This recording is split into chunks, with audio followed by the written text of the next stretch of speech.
la journée, 7 jours sur 7. C'est l'information santé en continu et de la musique sur Radio Afrique Santé.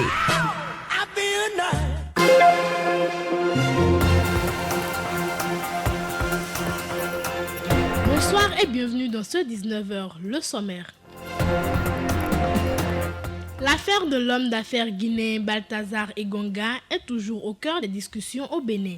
Vous écouterez dans les minutes à suivre l'avis d'un imam sur le sujet. L'égoïsme, une pratique qui consiste à privilégier ses intérêts au détriment de ceux des autres, est-il nécessaire pour réussir? Élément de réponse dans ce journal. La page sportive de cette édition, c'est dans une vingtaine de minutes. Voilà pour les titres, le développement c'est dans un instant. Mesdames, Messieurs, à nouveau bonsoir. Écarté de la création du cadre de concertation des formations politiques de l'opposition, la FCBE rompt le silence.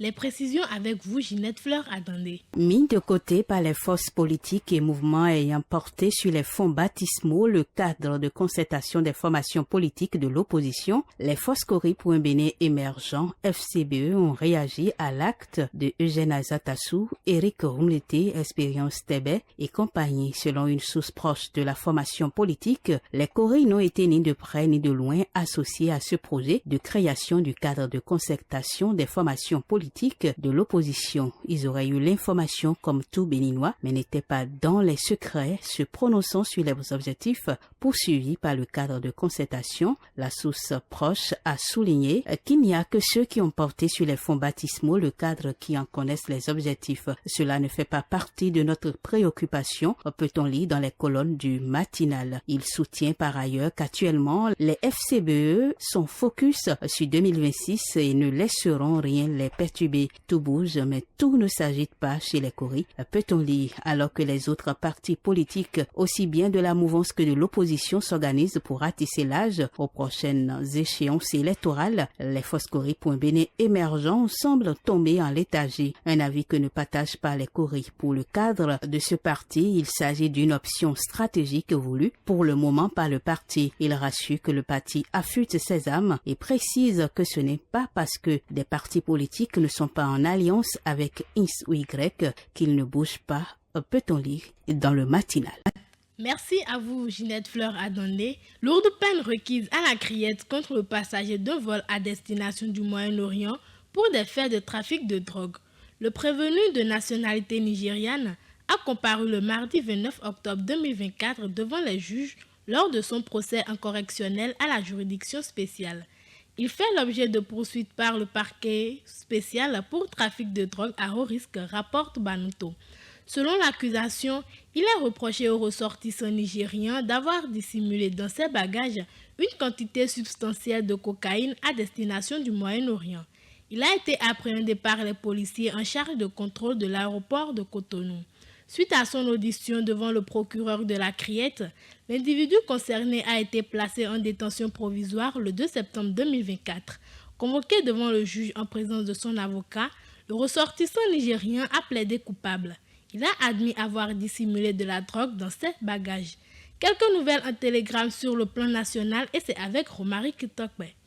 Un nouveau scandale sexuel désigné sous le nom d'affaire Balthazar II secoue actuellement la ville de Parakou. Soupçonnant depuis un certain temps l'infidélité de son époux, une femme a effectué une découverte troublante en examinant son téléphone le vendredi 8 novembre 2024. Selon les informations de Fraternité FM, en fouillant le portable de son mari, elle y a trouvé une vidéo intime montrant son époux en plein débat sexuel avec une autre femme. Profondément bouleversée et déçue par cette trahison, elle a diffusé la vidéo depuis le téléphone de son mari sur les réseaux sociaux accompagnée de la mention Balthazar II. Quelques heures plus tard, le mari, alerté par des appels incessants de ses proches, a pris conscience de la publication. En colère, il est rentré chez lui où une violente altercation s'est produite avec son épouse. Au cours de cette confrontation, il a été blessé par une morsure infligée par sa femme. La dispute n'a pu être apaisée que grâce à l'intervention rapide des voisins. Et pour finir, un agent des eaux, forêts et chasses soupçonné d'avoir reçu de l'argent pour l'exercer en liberté 3 braconniers a recouvert sa liberté après quelques semaines de détention. Il a été libéré au même titre que les 3 braconniers présumés poursuivis dans ce dossier. Selon l'accusation, le forestier aurait perçu de l'argent, soit une somme de 300 000 francs CFA pour laisser en liberté 3 braconniers. Mais tout au long de la procédure, les mis en cause n'ont pas reconnu les faits. À l'audience du 28 novembre dernier, ils ont plaidé non coupables. Le lundi 11 novembre 2024,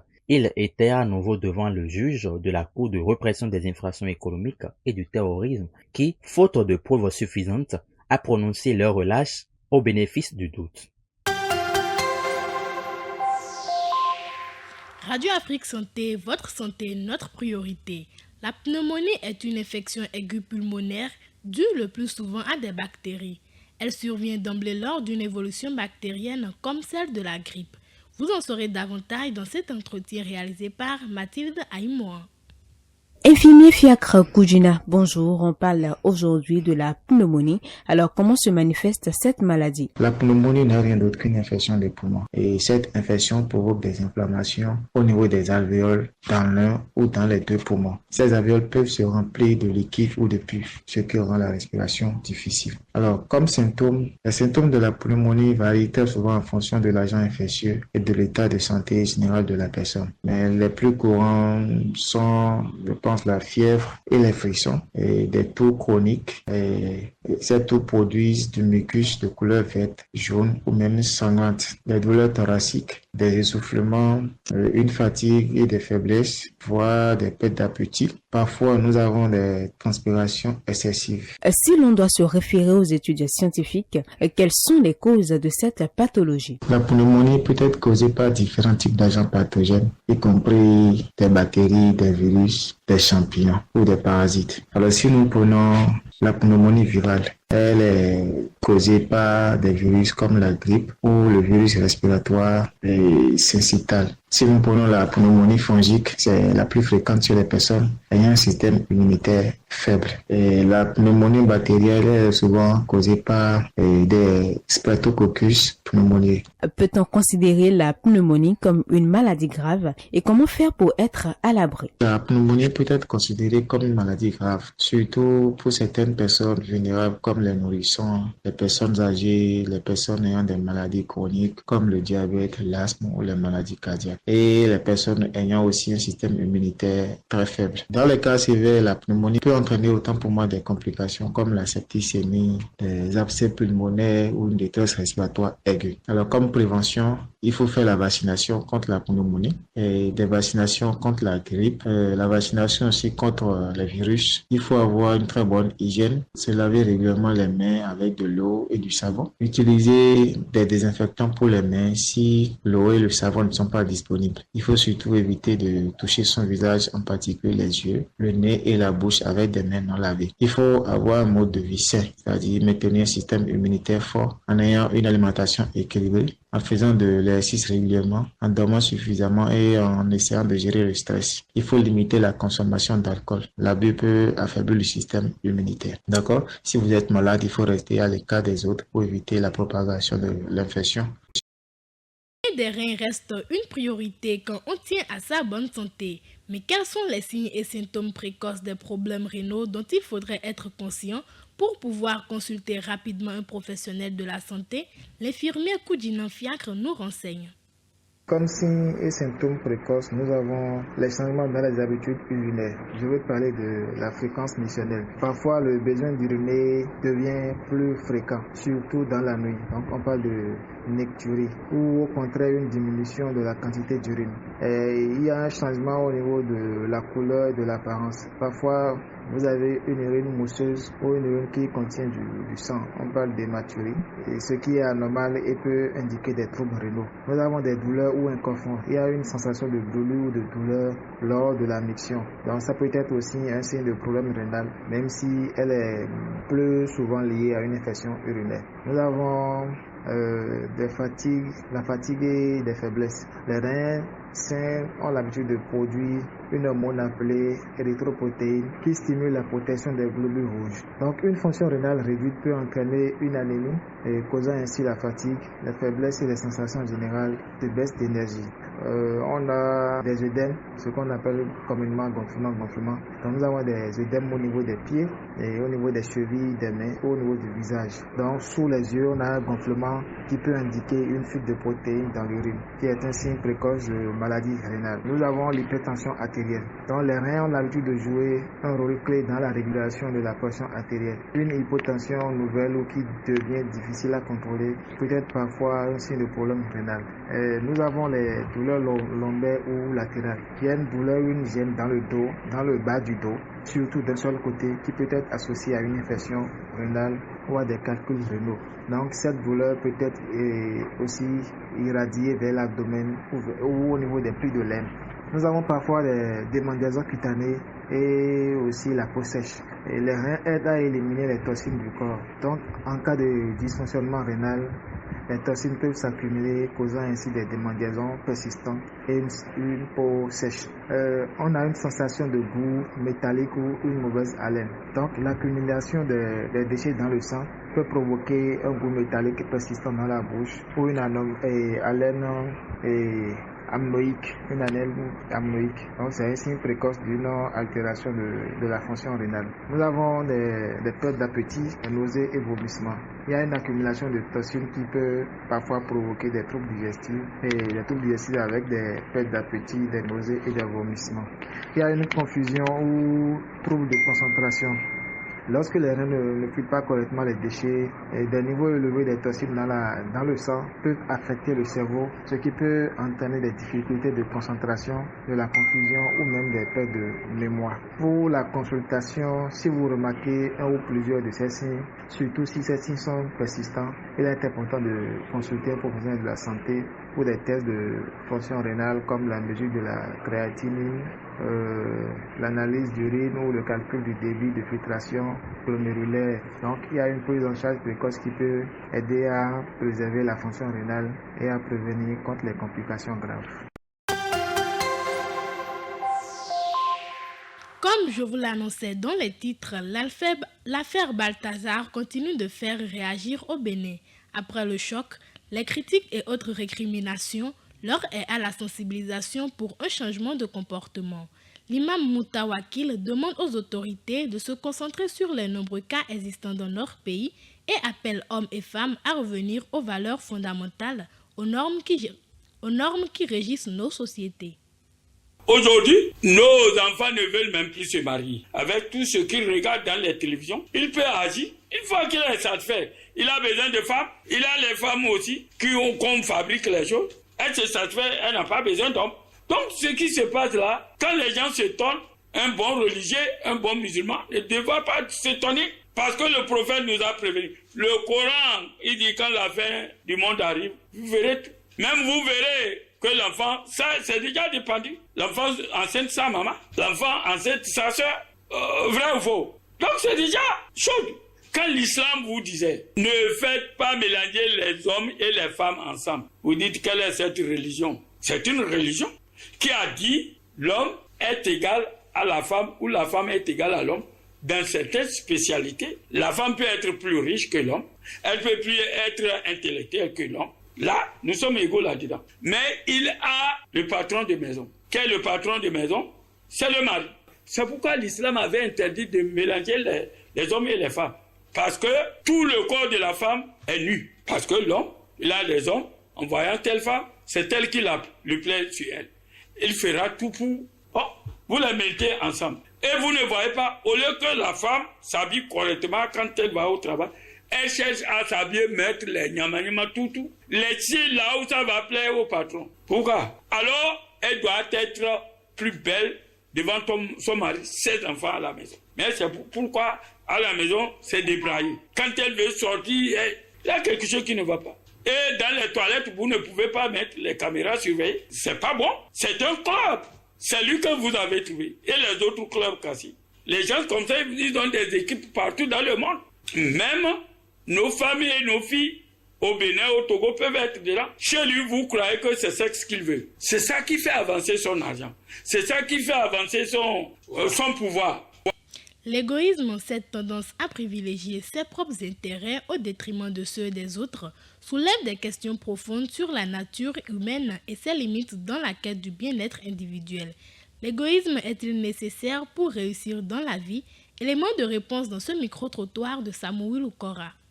Je trouve que l'égoïsme n'est pas toujours nécessaire pour réussir sa vie parce que on a toujours besoin de quelqu'un d'autre pour avancer. Peu importe, même si on se croit fort, on a toujours besoin de l'aide venant de quelqu'un pour pouvoir avancer dans nos projets, dans notre vie. Et c'est vrai que parfois, il vaut mieux être égoïste envers ceux qui sont là juste pour profiter de toi, pour te ruiner. Il faut être égoïste. Moi, je pense que l'égoïsme n'est pas du tout nécessaire pour réussir dans la vie. Pour réussir dans la vie, il faut avoir l'humilité en soi. Il faut être humble. Quand tu n'es pas humble, tu ne peux pas. Il y a certaines opportunités que tu peux rater facilement. Quand tu es égoïste, tu peux pas aller. Tu n'as pas l'opportunité d'avoir assez de chance. Tu n'es pas accessible en fait. Quand tu es égoïste, tu n'es pas accessible. Les gens auront peur de s'approcher de toi pour te confier des activités génératrices, pour te parler des opportunités parce que tu es égoïste. Donc l'égoïsme n'est pas du tout nécessaire pour réussir dans la vie. Au contraire, je pense que avec l'égoïsme, tu peux rien faire, tu ne peux pas évoluer. Moi, je vais dire non. On ne peut pas évoluer dans une société, on ne peut pas évoluer dans une cité avec de l'égoïsme. Plutôt, c'est un frein pour le développement parce que autant que vous partagez vos moments, en tout cas avec vos proches, vous aurez la chance d'avoir leur assistance au moment opportun, au moment où vous en aurez besoin. Donc quand vous êtes égoïste et qu'à un moment donné vous avez besoin d'un semblable, attention, les gens vont refuser de vous prendre la main que vous leur avez tendue. Bon, l'égoïsme sain, d'accord. L'égoïsme sain, c'est-à-dire quelqu'un qui reste dans son cercle, qui s'enferme pour s'entretenir pour le bien-être des autres, c'est-à-dire participer à son propre développement. Après l'obtention de son diplôme, l'un des objectifs les plus pressants est de s'insérer professionnellement. Mais comment peut-on réussir cela? Quelques personnes rencontrées donnent leur avis sur la question. Il faut déjà se fixer des objectifs et c'est sur la base de ces objectifs-là qu'on essaie de se donner les moyens techniques pour y arriver, de remplir toutes les cases qu'il faut pour atteindre l'objectif. Selon moi, pour préparer sa carrière professionnelle, il faut déjà essayer d'évaluer ses forces et ses faiblesses pour mieux comprendre, pour vous exceller et ce que vous pouvez améliorer. Ensuite, réfléchir à ce qui vous motive et ce qui vous intéresse vraiment dans le domaine. Une carrière alliée sur vos intérêts sera vraiment satisfaisante. Définir des objectifs à court, à moyen et à long terme. Car ça vous donnera une direction et vous aidera à rester toujours motivé. Se former et développer des compétences. C'est très important d'acquérir les compétences nécessaires. S'assurer de posséder les compétences techniques dans le domaine dans lequel vous pensez vous lancer. Ça peut être par des études, des certifications ou des formations continues. Et pensez à toujours améliorer ce genre de compétences. Pratiquer aussi le développement personnel peut être très crucial. Il est aussi important d'avoir un mentor dans votre domaine, c'est-à-dire choisir quelqu'un comme exemple. Et vous pouvez participer à des événements professionnels, des conférences, des séminaires ou même des groupes en ligne pour rencontrer des personnes influentes dans votre domaine. Gagner également de l'expérience pratique par des stages et des emplois temporaires. Les stages, les apprentissages, ça peut être aussi par des bénévolats. Argent et couple ou argent dans le couple, trop parler d'argent alimente les bruits et les conflits. Ne pas l'évoquer rend le sujet tabou. On conseille souvent la transparence dans les couples. Mais que pensent les jeunes rencontrés dans les rues de Calavi sur le sujet? Je pense que l'argent ne devrait pas être un sujet tabou dans le couple et il ne faut pas cacher ce qu'on gagne à son partenaire. Peut-être tu as 2 ou 3 activités, c'est toujours bon de faire savoir à l'autre combien tu gagnes par mois ou bien si c'est chaque 2 semaines. C'est une question de confiance. Donc, ça ne va pas que ce soit une nécessité pour que le mari ou enfin l'un entre les partenaires soit obligé de révéler son salaire. Mais si vous faites confiance, je crois que ça peut le faire. L'argent ne doit pas être un tabou pour un couple bien sérieux. Je pense qu'on a le droit de se dire les vérités, de se dire ce que chacun gagne, parce que c'est dans l'intérêt de tout le monde. Et le couple fonctionne très bien, très très bien. Je ne trouve pas trop raisonnable à ce que la femme sache combien son mari va. Bon, néanmoins, s'ils ont des projets ensemble ou des entreprises qui gèrent ensemble, bon, il peut arriver que l'homme lui communique certaines informations financières. Mais pour moi, ce n'est pas nécessaire que l'homme communique à sa femme chaque fin du mois, je vais gagner tel montant. Non. C'est comme si l'homme se soumet à la femme. En fait, c'est comme si ça diminue d'une part la valeur de l'homme dans un foyer, quoi. La communication est au cœur de toute relation de couple épanouie. Une communication sincère et bienveillante est essentielle, surtout pour aborder les sujets sensibles. Comment aborder des sujets sensibles dans un couple sans créer de tension? Les citoyens se prononcent au micro de Samuel Kora. Alors pour moi, la communication, d'abord, c'est le facteur capital dans toute relation, que ce soit amoureuse ou même en famille, au fait. Parce que lorsqu'il y a un problème et qu'on n'arrive pas à discuter là-dessus, chacun garde ses intentions pour lui et après ça pourra engendrer d'autres soucis. Il faut juste savoir connaître les bons moments, les moments où il faut aborder un sujet avec quelqu'un. Et il y a des moments stratégiques. Je suppose que tu es en couple avec quelqu'un et la personne t'a offensé. Ne pas lui faire la remarque tout de suite pour la brusquer au fait ou pour le brusquer. Attendre le moment opportun pour essayer de discuter avec lui. Voilà, je pense que pour aborder les sujets sensibles dans un couple, tout part d'abord de principe sur lequel il faut savoir dans un couple, c'est la communication qui est à privilégier. Puisque sans la communication, même les différends, vous ne pouvez pas les résoudre. Et donc, avant d'arriver aux sujets les plus sensibles au sein de votre couple, il faut s'habituer quand même à communiquer, à parler beaucoup plus de tout, de rien, à apprécier les fantasmes de l'un et de l'autre. C'est de cette manière-là que progressivement, c'est plus facile pour vous d'entrer dans les sujets sensibles, lesquels sont d'ailleurs très importants pour le maintien de votre couple, puisque aujourd'hui, on peut le constater, ce manque de communication, ce manque de tout ce qui peut être relié à la sensibilité, que ce soit pour l'homme et pour la femme, ces gens de couple qui rencontrent ces problèmes ne font pas long feu. Donc je pense qu'il faut d'abord faire la culture de la communication au sein des couples et donc lever facilement les tabous autour des sujets sensibles pour pouvoir y arriver. Pour aborder des sujets sensibles dans un couple sans créer de tension, il faut déjà connaître le tempérament de ton partenaire, ton ou ta partenaire. Il faut savoir ce qu'il n'aime pas. Il faut maîtriser l'humeur de son partenaire et savoir comment aborder tel ou tel sujet. Et il y a déjà des moments qui favorisent. Il faut savoir choisir aussi les moments où on sait que oui, si je parle de tel sujet, il va bien prendre cela, ou bien si je parle de tel sujet, il ne sera pas réceptif à la discussion, à la communication. Des nouvelles du reste du monde à présent, et c'est avec Ola grâce à Dieu. Lors de la conférence ministérielle Russie-Afrique à Sochi le 9 et 10 novembre, Vladimir Poutine a promis un soutien total à une 50aine de pays africains, exprimant la volonté de la Russie de renforcer sa coopération dans divers domaines, allant du développement durable à la lutte contre le terrorisme.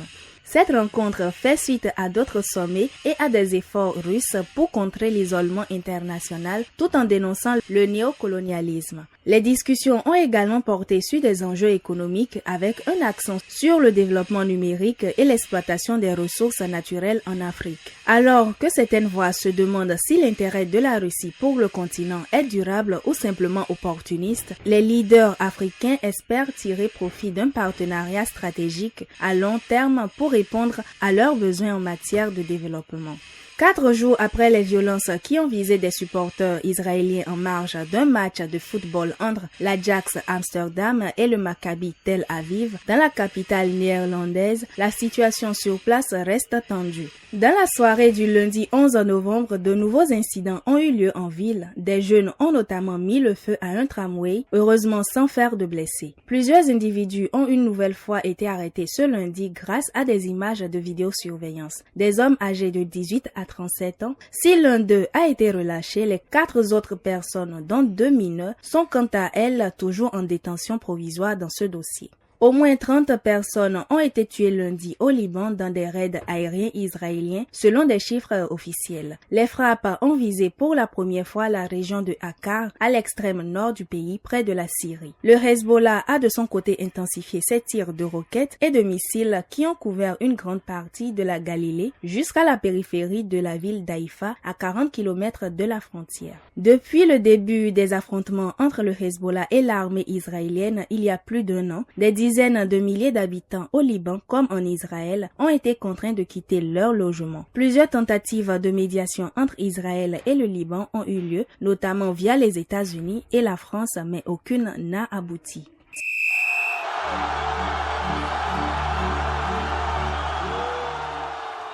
Parlons à présent sport avec le Bénin qui sort d'une double victoire face au Togo le week-end écoulé. Les sélections nationales des deux pays se sont en effet retrouvées un match amical au rôle des arts, loisirs et sports de Cotonou. En aller-retour, les Guépards handballeurs ont confirmé la belle performance réalisée lors de leur dernière participation aux Jeux africains qui ont eu lieu à Accra au Ghana. Au match aller, ils ont déjà fait un gros job en battant leur adversaire sur un score de 30-27, 11-10 le dimanche 10 novembre 2024. C'était le moment de l'ultime face-à-face. Là encore, les protégés du coach Aimé Sebio du Bénin ont pris le dessus sur les éperviers du Togo. Cette fois-ci, la rencontre a pris fin sur le score de 31-27. Ainsi, les Guépards enregistrent une double victoire sur le vis-à-vis. Une performance encourageante pour la sélection nationale béninoise qui a profité de la trêve internationale de ce mois de novembre 2024 pour préparer sa participation à la CAN Rwanda 2026. On referme cette page sportive avec le sélectionneur des Guépards, Guénot Rohr, qui a dévoilé sa stratégie pour les deux matchs cruciaux des éliminatoires de la CAN 2025 face au Nigeria et à la Libye.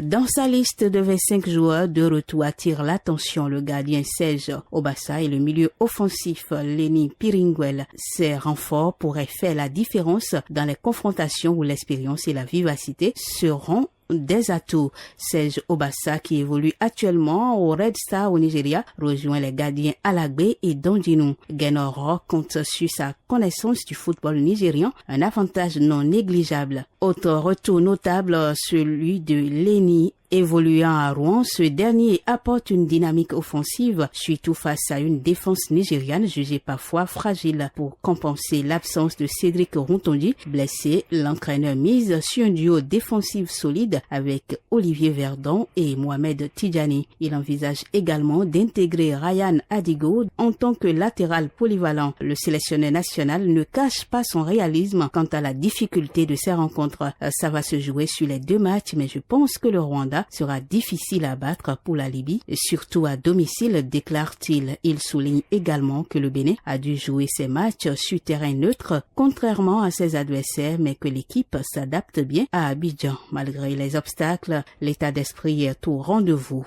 On sera prêt pour le match final en Libye à Tripoli. On fera tout pour être au Maroc pour la prochaine CAN, assure l'entraîneur. Avec des joueurs qui retrouvent leur rythme en club, les Guépards sont déterminés à obtenir leur qualification pour la compétition continentale. Voilà qui met un terme à cette édition de 19h sur Radio Afrique Santé. Merci à Tibus Arérérenou et Mathilde Aïmouan pour la collaboration technique et éditoriale. Au micro, je suis Carmen Rodeo. Bonne soirée à vous.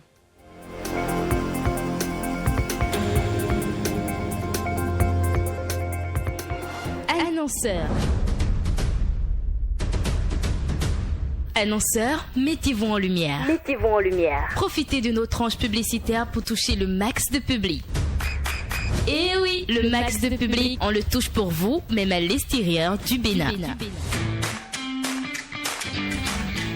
Alors qu'attendez-vous? Rejoignez-nous au siège de Radio Afrique Santé à Kasseto. En venant de Cotonou, nous sommes dans la première vente à gauche, après le carrefour du général Mathieu Kérékou. Ou contactez-nous au 57 00 00 62.